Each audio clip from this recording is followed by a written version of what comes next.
Good evening. We're going to add a little lecture here. Why?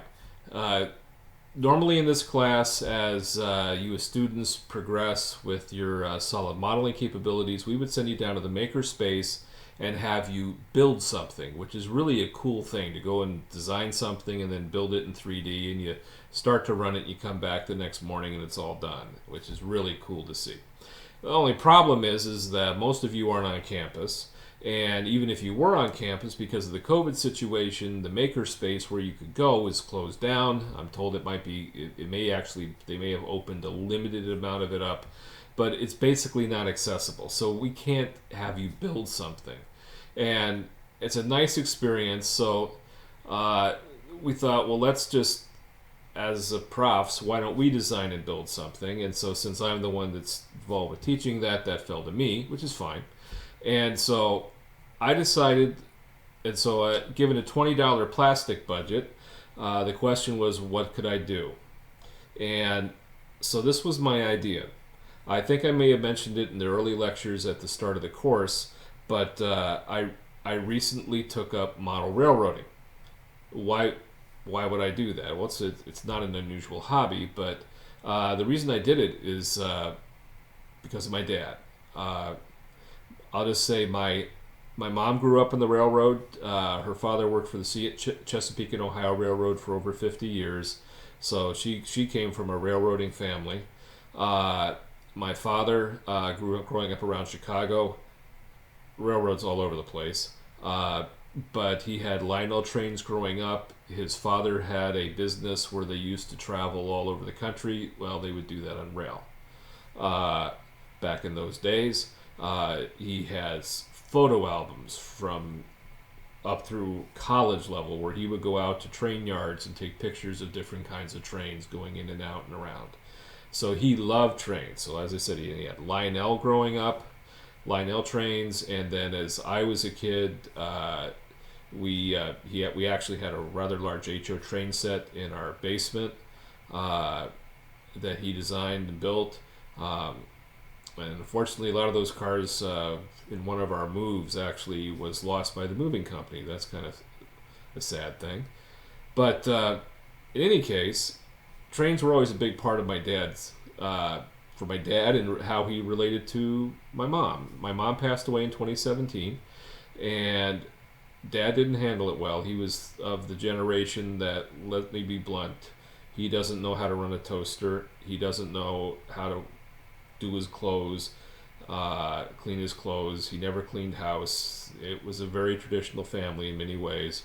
And he was a partner in an engineering firm, as I mentioned earlier, but he's inept around the house. Now, when my mom passed, he didn't take very good care of himself, and he had a couple of health crises. He almost died himself. Had a serious set of infections caused by dehydration, actually, and that caused some microstrokes, and that left him with vascular dementia. So my father has always had some health issues. He's from an early youth age, he's severe asthmatic. Most of my life, he's been insulin dependent diabetic. He now has fairly progressed Parkinson's, but with medication can be reasonably controlled. And now he has vascular dementia. Now, the good news with vascular dementia is it's not Alzheimer's where it's just foomp downhill, and really sad.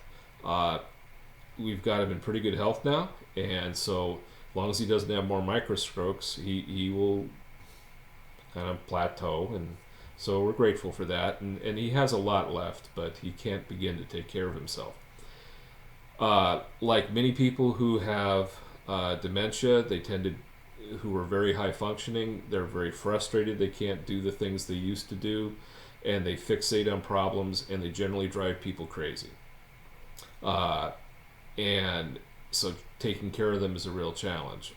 And so the problem is how to get them to divert off of the things they're fixated on and give them something else to put their mind to. So I had the thought of trains. So he grew up with Lionel trains, and a lot of memories from childhood are still his younger days are still fairly fresh.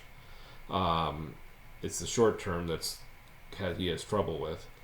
Uh, and also, given that he has Parkinson's, Lionel trains are big. Okay, and so I may have shown you this at the start of the semester. I think I mentioned something about in something I took up model railroading recently. Well, it was because of him, but most of my cars are down in Texas. But I bought at the end of the day. In doing this for him, I also made the decision that eventually this will be my hobby. So it'll give me something to do once I retire, and I'm kind of getting close to that point. So I decided to Lionel trains would be easier for him, and so this was I've kind of made a commitment for myself down the line. So I actually bought these cars from somebody that was tied to an estate sale in Canada.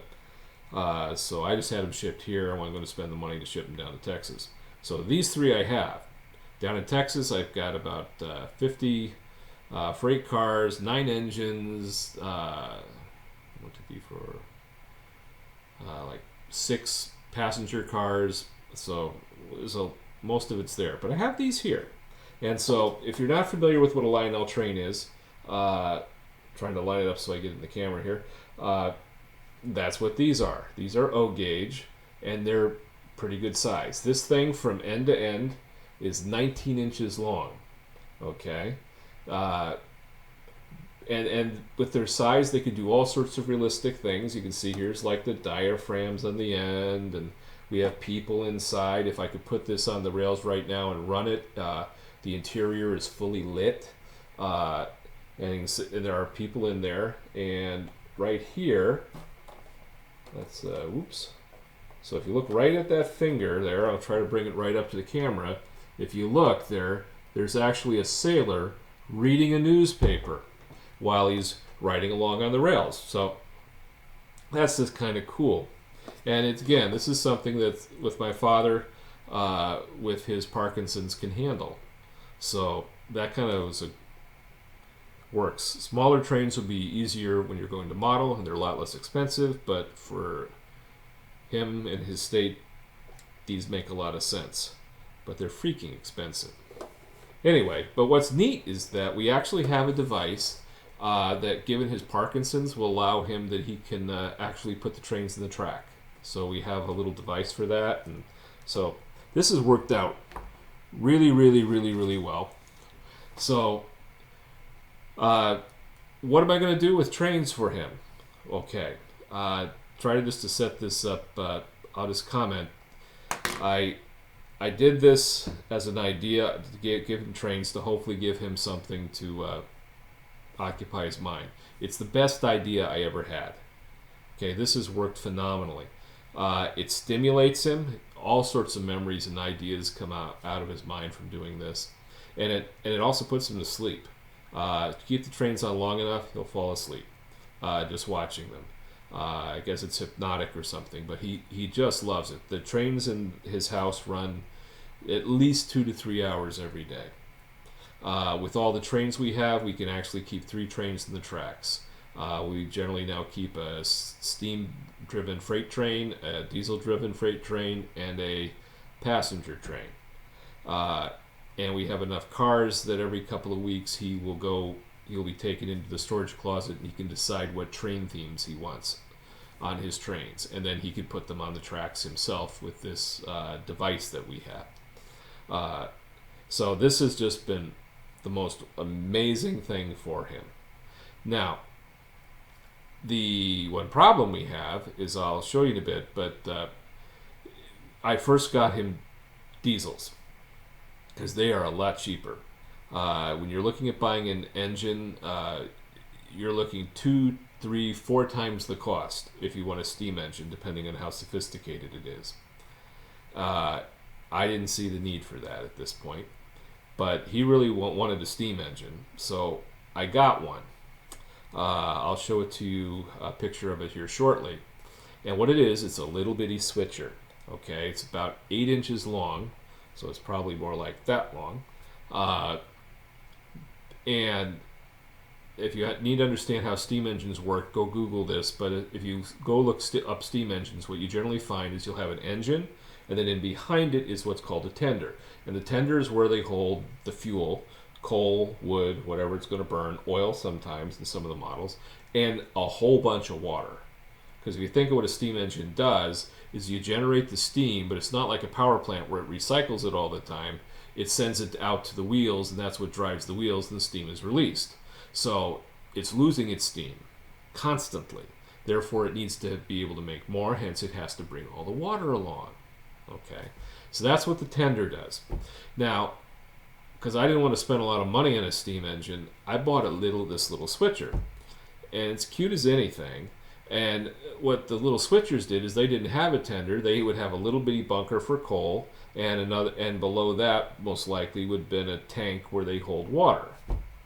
All right, and if you're in a switcher runs in the switch yard and sets up trains so the big engines can go take it wherever they're going to go.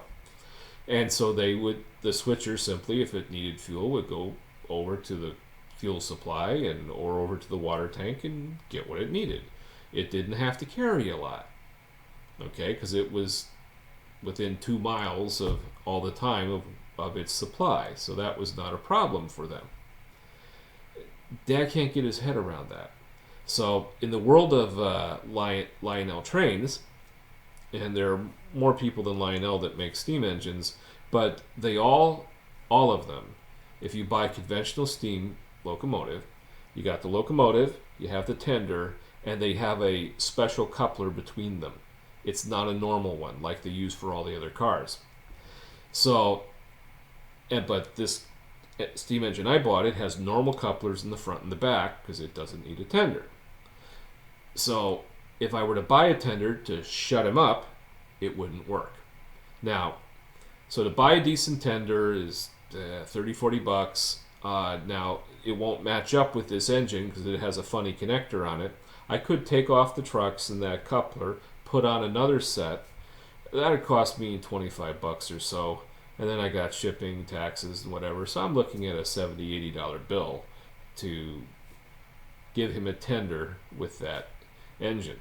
Now, if you ever get into model railroading, things break, things happen. So you need to have a little part supply. And so I have that down in Texas. And so what I decided to do is I will build a tender, design and build it myself. And then down there we have some spare trucks. Total value about $20, and so actually, and we're going to use, and what we used a total of about $17 worth of plastic in putting this together. So add in the trucks, well, we're going to have some shipping, but this whole thing will get done for a little over $40, and it was just kind of fun to do. It's kind of cool. So I'm going to just kind of show you some of the stuff in the train, because the train I think is pretty cool, and show you the steam engine that drives him nuts. And I need to reset here, so give me a moment and we'll show you a few more things.